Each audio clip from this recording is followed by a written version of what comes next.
Olá a todos, aqui é o professor Luciano e hoje eu vou conversar um pouco com vocês a respeito da estimativa da probabilidade de ingestão inadequada de nutrientes, ou melhor dizendo, de micronutrientes, que é o nosso caso aqui que vamos apresentar no exemplo, de indivíduos. Então,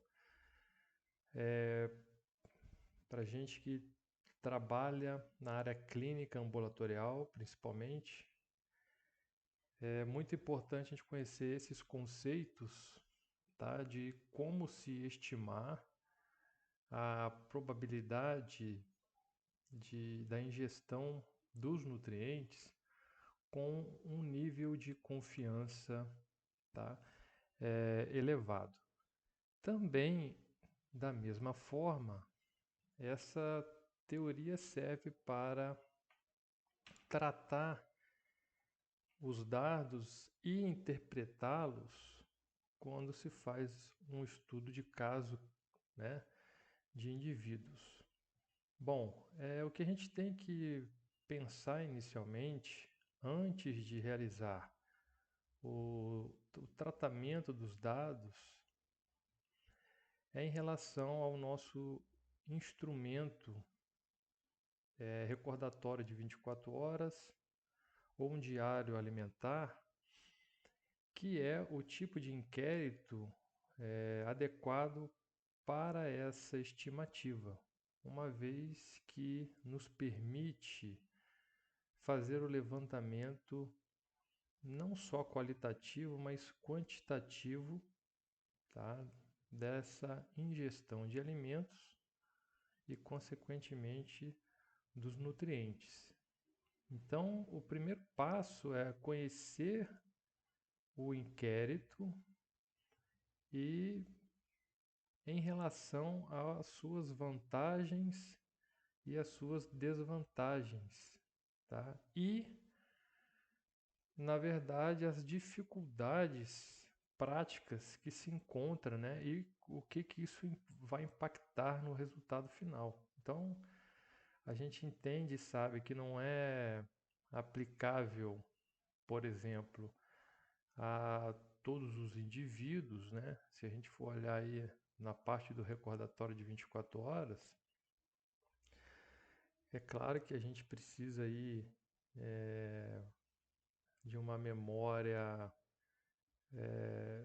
bem estabelecida do indivíduo, a gente precisa que o paciente ele tenha um mínimo aí de alfabetização, principalmente se você vai trabalhar com um diário alimentar. Então, tudo isso é importante porque é através desse instrumento que nós vamos realizar o cálculo nutricional, o tratamento estatístico e, por fim, a interpretação em relação a essa ingestão, desse nível de ingestão, se está adequado ou inadequado. Isso é importante para que se tome a decisão correta, se trace o planejamento adequado em relação ao plano alimentar, né?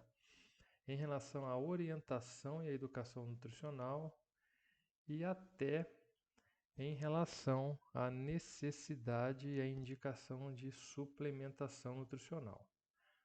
Então, tem que se conhecer, tá, o recordatório de 24 horas.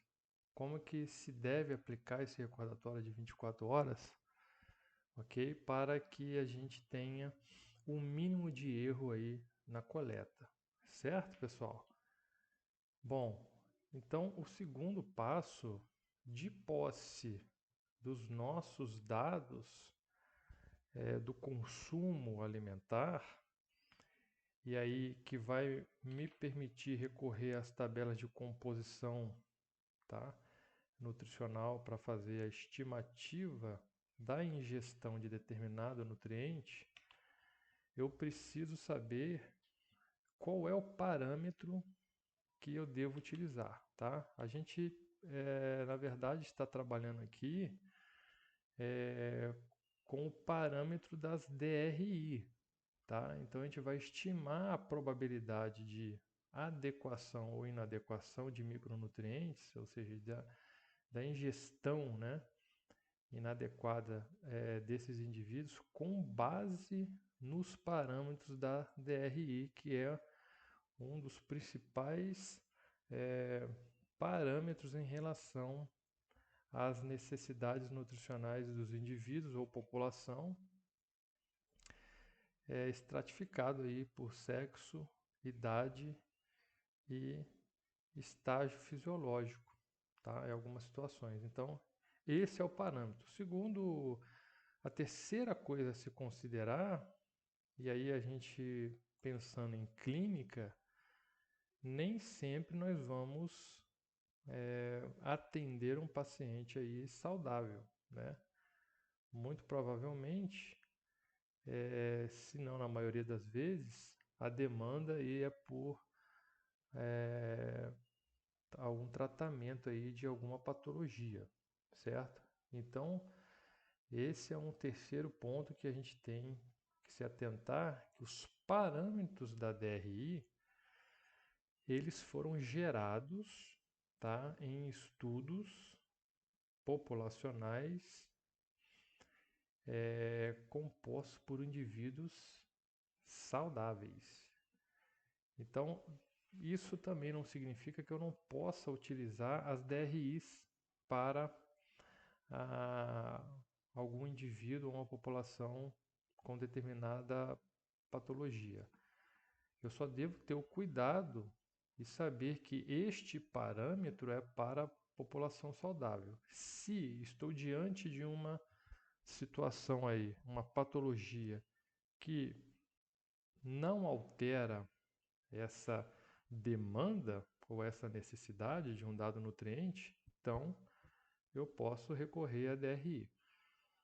Do contrário, eu posso ter uma situação, eu posso estar diante de uma patologia em que as necessidades elas podem estar aumentadas ou diminuídas. Então eu tenho que recorrer à literatura específica para complementar aí essa avaliação, tá? E o planejamento no caso dietoterápico. O exemplo é a necessidade de proteína para a população saudável, ela não é a mesma e é menor que a da população sadia, certo?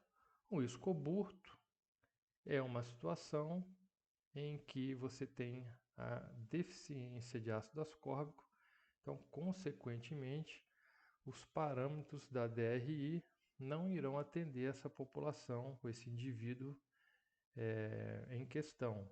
Ele demandará de uma quantidade maior desse nutriente. Mas há situações, tá, em que, ou para a grande maioria dos nutrientes, ou para alguns nutrientes, a necessidade de um paciente, seja segundo a patologia que ele apresente, não está alterada em relação à recomendação para a população em geral saudável, certo? Então, sabendo disso, nós precisamos então reconhecer qual é o parâmetro adequado para avaliar o consumo e qual é o parâmetro adequado para o planejamento do consumo. Hoje nós vamos falar sobre a avaliação de dietas. Eu preciso então fazer a avaliação do consumo do indivíduo para estimar a probabilidade de adequação ou de inadequação de determinado nutriente. Um erro muito comum é se utilizar o parâmetro da RDA, que é o nível de ingestão recomendada para os indivíduos, ok? E esse parâmetro é, como eu acabei de falar, é um nível de ingestão recomendada, é uma meta a ser atingida e não é um parâmetro para avaliação do consumo. Portanto, o parâmetro adequado para avaliar o consumo e, consequentemente, a adequação da ingestão de determinado nutriente é a EAR. Obviamente, para os nutrientes que possuem o parâmetro da EAR. O que é a EAR? Rapidamente dizendo, a EAR é a necessidade média de determinado nutriente para aquele nutriente que tem a EAR estabelecida, tá? Em que nós garantimos o atendimento das necessidades de 50%, tá? Dos indivíduos ou da população ao nível da EAR. Então a gente só tem um nível de confiança de 50%, ou seja, a EAR é exatamente a média, né, do consumo de determinada população em que esse consumo apresenta uma distribuição normal dos dados, também que as necessidades desse nutriente também apresentam uma distribuição normal dos dados. Então, quando eu possuo é, essa ingestão também similar, tá? Ou ajustada a uma distribuição normal, eu considero que a EAR seria aí a média, tá? Ou seja, necessidade média para aquele indivíduo, tá? A gente passando para a curva normal padrão, em que a gente tem a média igual a zero e o desvio padrão igual a 1, significa então que a nossa EAR do nutriente em questão, ela está aqui nesse ponto zero, tá? E como ela é uma curva simétrica e a área total abaixo dessa curva é igual a 1 ou 100%, o, a área que eu tenho à esquerda do zero ou da média e à direita do zero ou da média da padrão seria de 0,5 para cada lado, né? Ou 50%. Por isso que ao nível da EAR ou da média, que nesse caso a média ela é igual à mediana, eu tenho aí uma probabilidade de atendimento de 50%. Porque pode ser que o meu valor na média ele me atende, ou pode ser também que aquele indivíduo ele tem a sua necessidade um pouco acima, tá, do valor da EAR, correto? Bom, então isso é importante porque se nós usarmos a RDA e a RDA ela é derivada da EAR, ou seja, neste gráfico aqui é como se a EAR fosse o zero, né, o valor de referência, e a nossa RDA for essa área aqui do zero até 2 desvios padrão, ou seja, é um valor recomendado em que eu vou atender com segurança aí as necessidades aproximadamente de 98% das pessoas, tá? Daquele grupo específico que eu estou avaliando.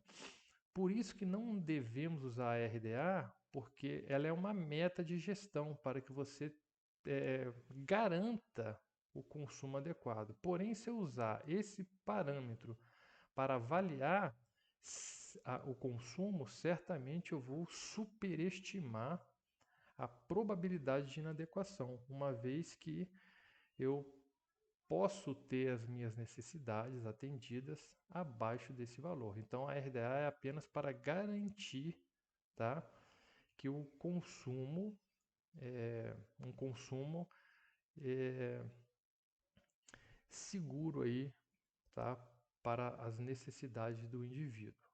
Então, isso que fica claro que quando a gente for trabalhar nas fórmulas, a gente vai usar o parâmetro de hoje, a gente vai apresentar os nutrientes que possuem EAR. Para aqueles que não possuem, consequentemente, ele não terá a RDA, ele vai ter a AI.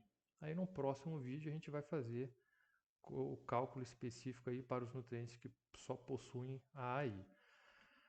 Ao final, o que nós vamos fazer então? De posse de alguns dados que nós vamos coletar lá na consulta, nós vamos calcular o valor Z, né? Esse score Z aqui, que é nada mais do que a probabilidade, tá, do atendimento aí das necessidades do indivíduo. Então, essa probabilidade é dada por essa área que nós vamos descobrir, tá, abaixo dessa curva. Então, a gente já viu aí que abaixo dessa curva nós temos a probabilidade máxima de 1, né?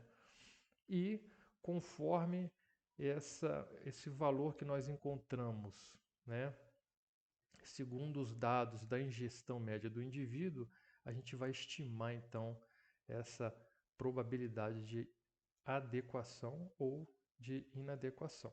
Então, vamos para o nosso exemplo aí para ficar mais claro as coisas. Em uma consulta, você estimou a ingestão habitual de cálcio, tá, por uma paciente mulher de 38 anos, com base no cálculo nutricional de 2 recordatórios de 24 horas, realizados em dias não consecutivos de semanas diferentes. Então, aqui, antes da gente realizar o cálculo, é importante também frisar, né, a nossa amostra dos dados, realizada por meio de 2 recordatórios. A gente sabe que a aplicação do recordatório de 24 horas, ela demanda tempo, e isso é um fator que, na verdade, fica muito complicado na prática clínica, né? Em que você tem que fazer uma anamnésia completa, várias avaliações. Então, de fato, você conseguir aí uma amostra significativa, ou seja, um número grande de recordatórios, torna-se uma coisa inviável. E isso já é um fator também gerador de erro dos dados. Por isso que é importante que a gente lance metodologias, né, junto ao paciente, obviamente a gente considerando aí as limitações de cada um, as possibilidades, mas que se faça de fato esse recordatório de 24 horas, né? A gente não precisa estimar essa, esse nível aí de adequação logo na primeira consulta, né? A gente pode aproveitar as consultas, né? Começar a inserir, né, essa abordagem, né, em cada consulta, ou como eu disse, para aqueles pacientes que é possível se aplicar um diário em que ele tem, né, um bom entendimento, é alfabetizado, e mesmo assim a gente sabe que tem muito erro em relação a se estimar tamanho de porção, né? Mas o que eu quero dizer é que em muitos casos é relevante, né? Não só para pacientes com alguma patologia, né? Mas a gente pode dar o exemplo aí de atletas.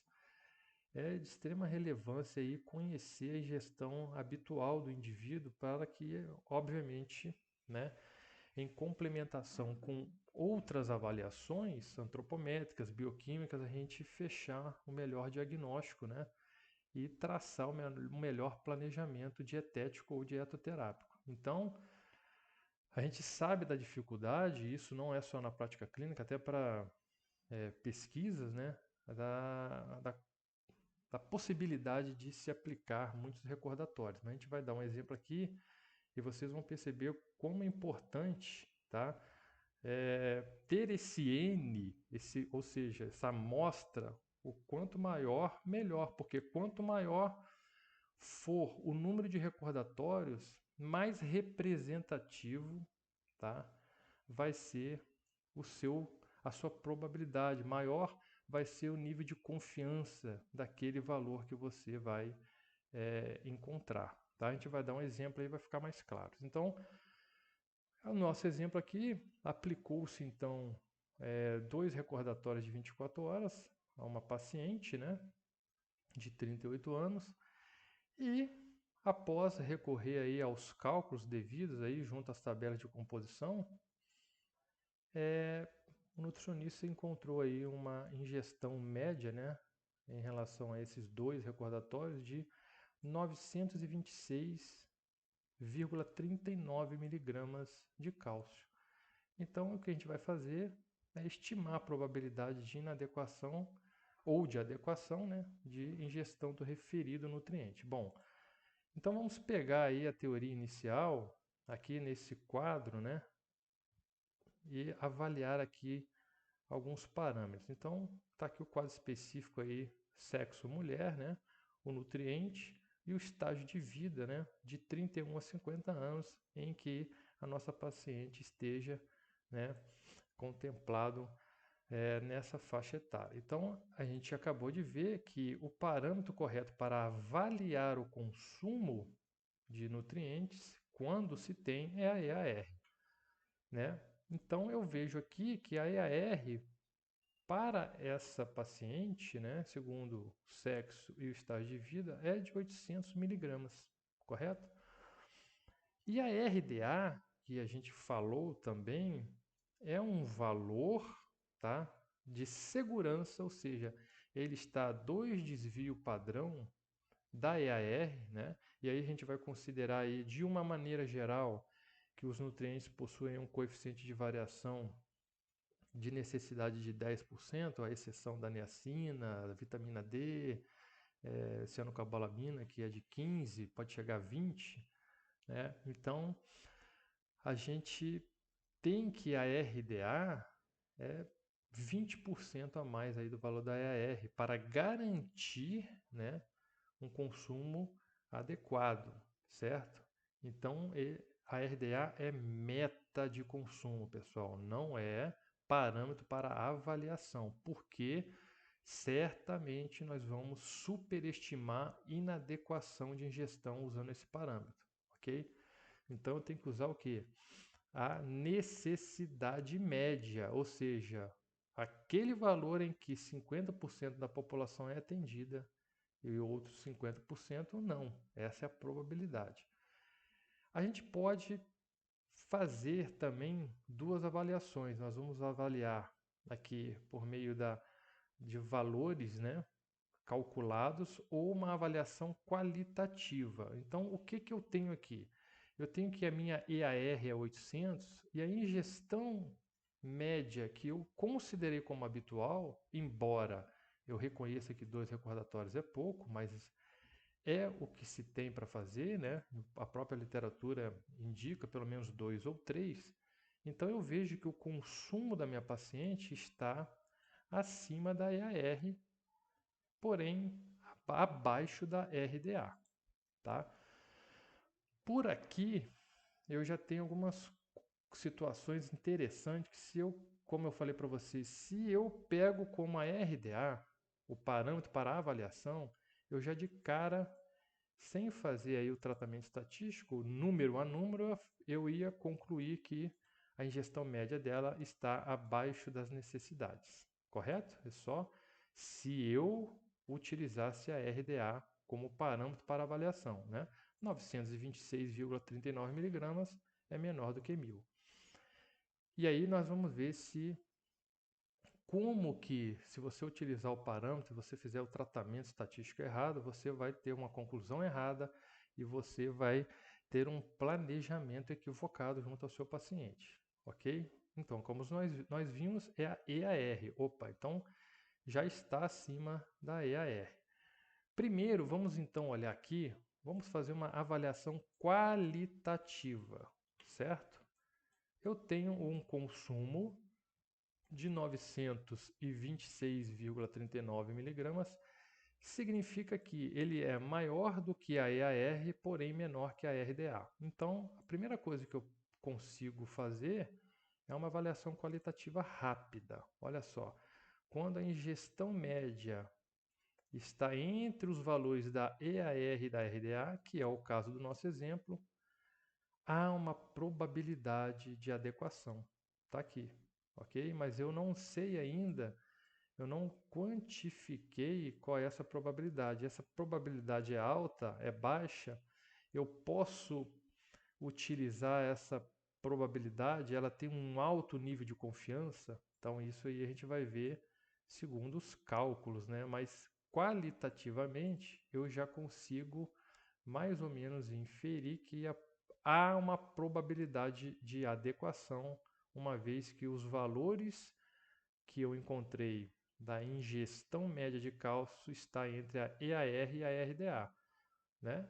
926,39 está entre 800 e 1000. 800 que é a EAR e 1000 que é a RDA. Então vamos para o cálculo, pessoal. O cálculo, ao final, ó, são 3 passos para esse cálculo e ao final a gente vai o quê? Realizar o cálculo do valor Z, que nada mais é, como a gente apresentou aqui, a área abaixo dessa curva que vai representar o percentual de adequação ou não.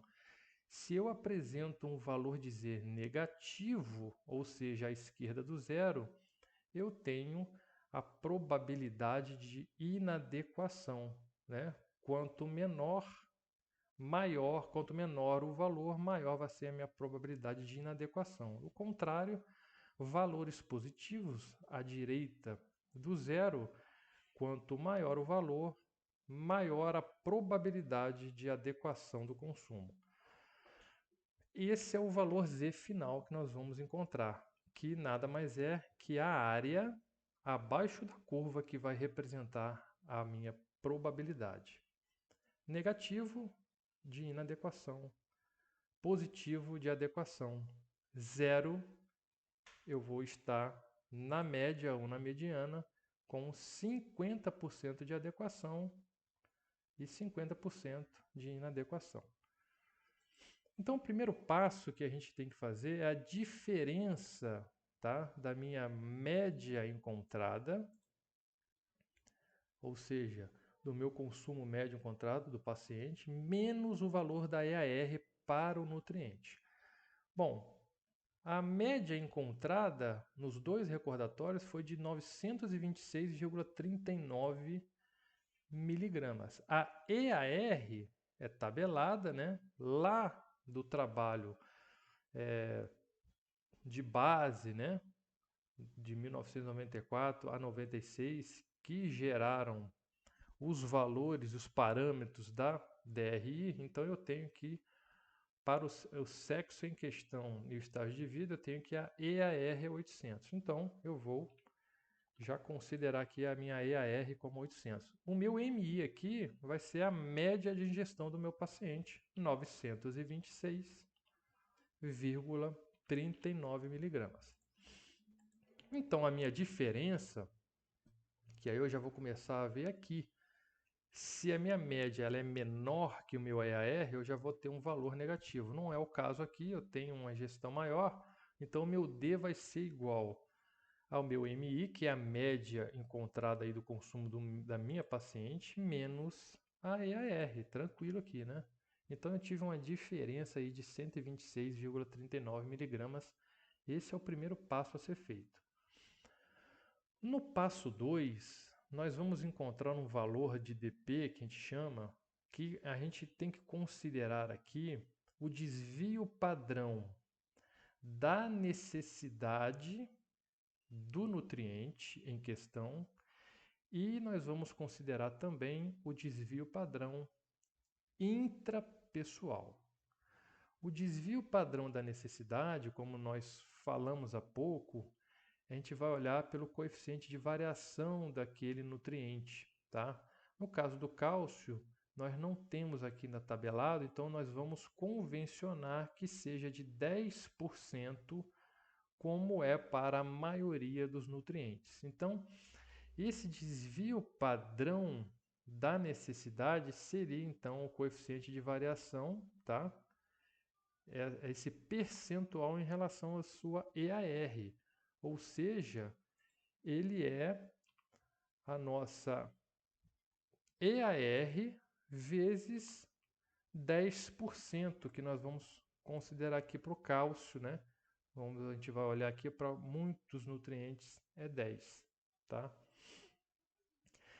Bom, só que na nossa fórmula, esse desvio padrão da necessidade ainda vai ser elevado à potência 2, ao quadrado. Então ele é 80, ou seja, ele é 10% da EAR, mais elevado aí ao quadrado, né? Então a gente vai fazer uma potência aqui. Então a gente encontra o valor de dPn ao quadrado, ok? O DPI, que é o desvio padrão intrapessoal, nós teremos que recorrer aos relatórios do estudo lá das DRI. Então, nós vamos recorrer à literatura e olhar lá para o que se encaixa a nossa paciente é adulto de 19 a 50 anos, né? Ela tem 38 anos. Então, para o sexo feminino, o meu desvio padrão para essa população é de 325 miligramas de cálcio, ou seja, esse é o desvio que se consome aí, né, que se consumiu nessa população aí estudada. Né? Você tem uma média, tem gente que consome 325 a mais e tem gente que consome 325 miligramas a menos. Então, é esse valor, só que esse desvio padrão intrapessoal ainda está elevado ao quadrado. Então, nós vamos colocar ele aqui, ó, 325 tabelado elevado ao quadrado. Então, a gente vai ter também um valor aqui. Bom, na fórmula do DPD, é o seguinte, é a raiz quadrada do dPn ao quadrado, que a gente já encontrou aqui, somado ao dpi ao quadrado sobre n, né? Então a gente vai fazer o dpi ao quadrado sobre n aqui já só para usar esse resultado. O que seria o n? O n, pessoal, é o número de recordatório de 24 horas aplicado ao paciente. No nosso exemplo foi 2, né? Ok, n igual a 2. Então, eu terei que meu dpi ao quadrado, que é este valorzinho aqui, né? Ele é dividido por n, se nós formos olhar a fórmula aqui. Então, dpi ao quadrado, que a gente encontrou nessa célula B21, dividido pelo n, que é o número de recordatórios aplicados. Se fosse 4 recordatórios, aqui seria 4, certo? Bom, então, o meu desvio padrão, tá? Total aqui, ele vai ser dado por raiz quadrada de dPn ao quadrado mais o dpi ao quadrado dividido por n. Então, vamos lá. Igual a raiz quadrada do dPn ao quadrado, que é este carinha aqui, somado ao dpi ao quadrado por n, que é este carinha aqui.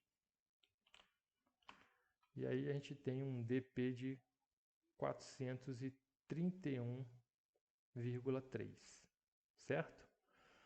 Bom, o meu z agora, que como eu falei, é o valor da minha probabilidade encontrada lá, em tabela da padrão normal, né, que vai me dar aí, porque na verdade esses valores seria cálculo de integral, mas já tem tabelas para que você, de posse do valor D, do valor Z, você já encontra a probabilidade. Então, o Z seria o valor D, que é a diferença lá em cima que a gente fez inicialmente, dividido por esse DPD aqui, ok?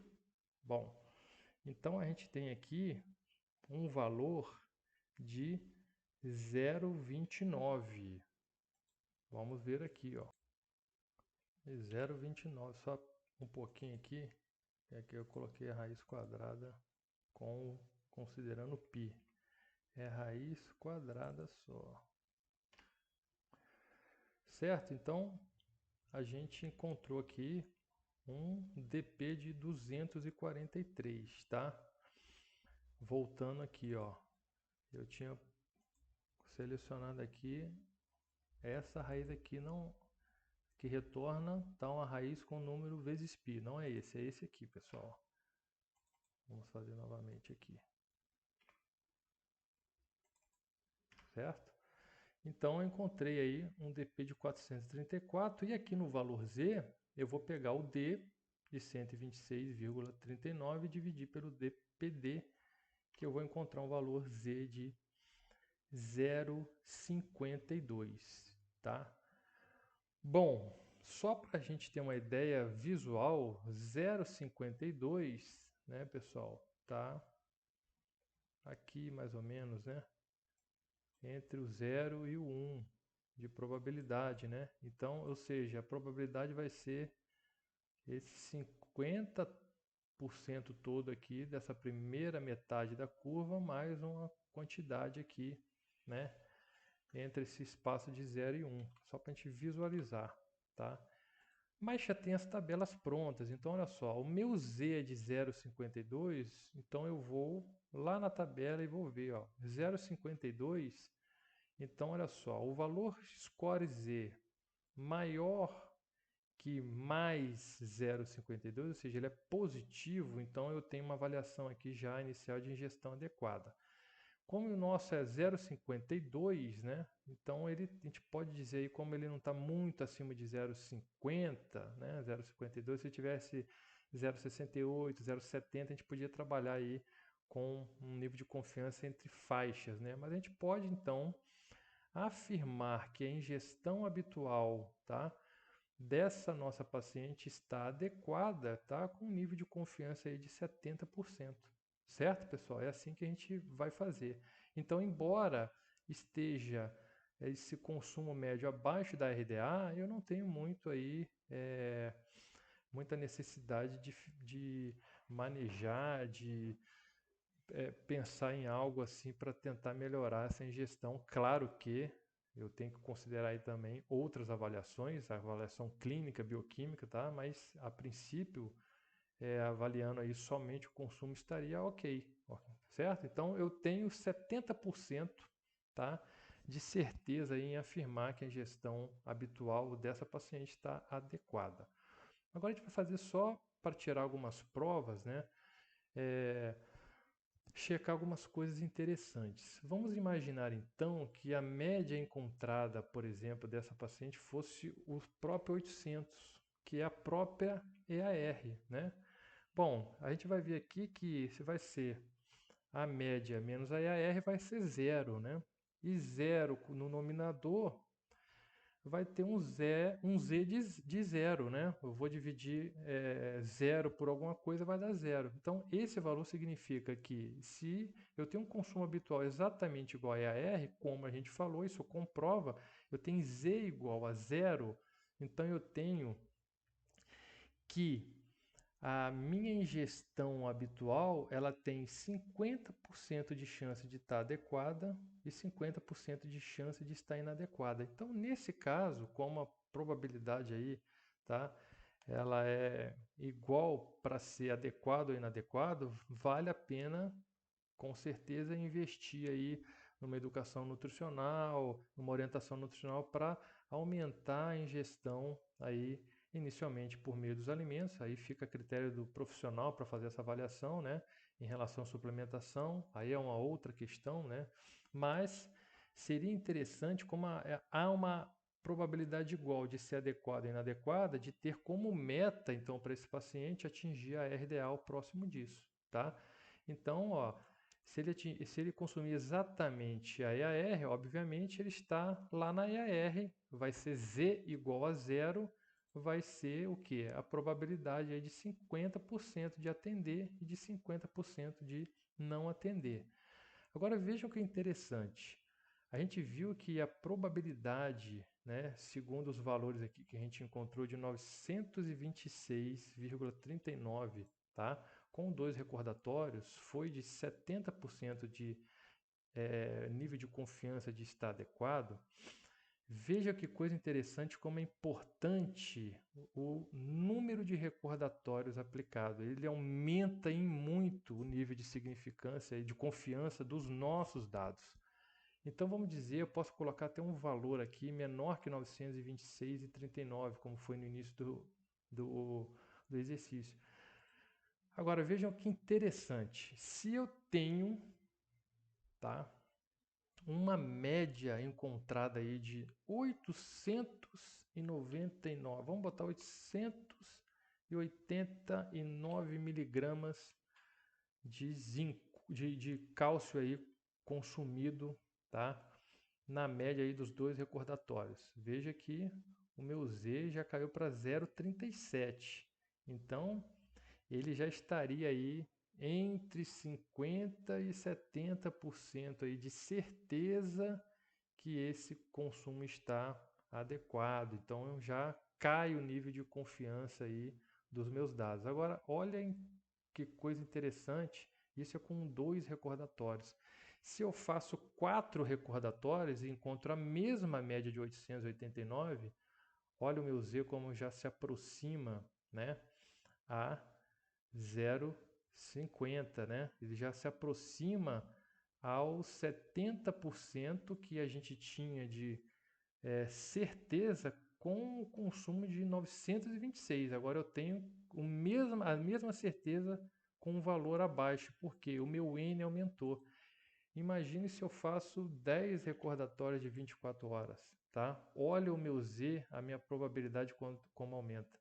Então veja, eu tenho um valor menor de consumo comparado aí ao nosso início do nosso exemplo de 926, ou seja, eu consigo com 889 confirmar que com mais certeza ainda, tá? Mesmo a ingestão sendo menor, que ele está a 0,68, que agora a minha certeza está entre 70% e 85% que a ingestão está adequada, mesmo o valor estando de consumo, né, menor que o nosso exemplo do início. Por quê?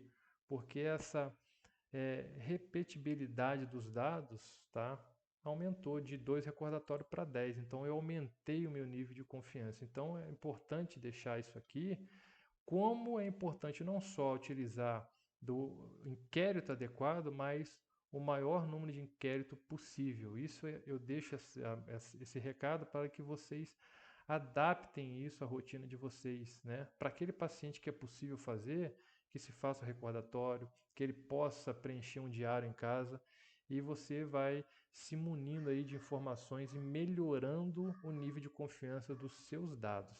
Ok, pessoal? Era isso então que eu tinha hoje para apresentar para vocês. Qualquer dúvida, estamos sempre à disposição. Um forte abraço e bons estudos a todos vocês.